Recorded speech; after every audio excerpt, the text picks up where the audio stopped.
L'invitation a été formulée par l'émir du Qatar, Cheikh Tamim Ben Ahmad Al Thani, à l'adresse du président du Liban, Michel Aoun, à venir assister à la cérémonie d'ouverture de la Coupe arabe de football.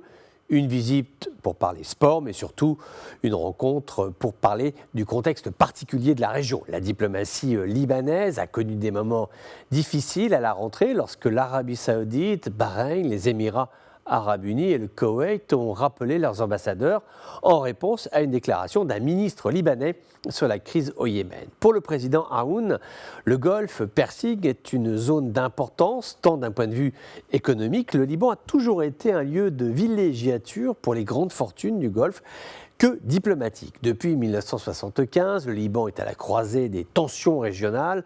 Beyrouth est une capitale stratégique.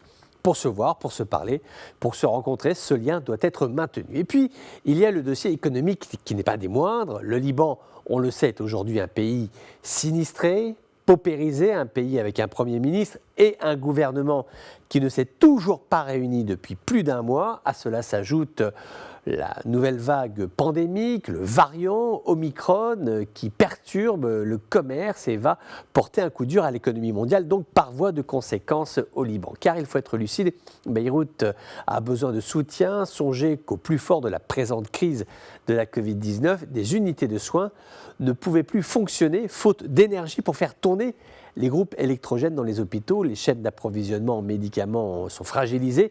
Les personnels soignants qui ont un passeport et qui ont encore un petit peu d'argent dans les poches prennent l'avion tant qu'il en est encore temps pour s'en aller travailler autre part. La situation est donc sérieuse. Il tombe sous le sens que la solidarité panarabe de l'émir du Qatar sera sollicitée pour aider le Liban à sortir de cette mauvaise passe parce que le variant Omicron n'a pas encore dit son dernier mot. Il n'a pas atteint son pic de contagion. D'ailleurs, on ne sait pas trop quel sera son impact sanitaire.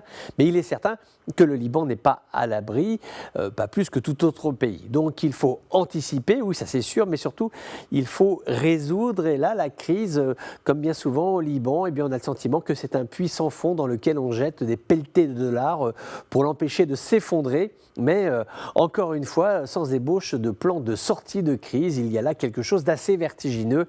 Les institutions libanaises ne fonctionnent plus, elles ne sont pas à la hauteur de la relance économique et de l'apaisement politique. On pourrait souhaiter, ce pays est en train d'imploser sur lui-même, une déflagration sourde et intime comme une brisure que tout l'argent du monde ne pourra pas résoudre, hélas.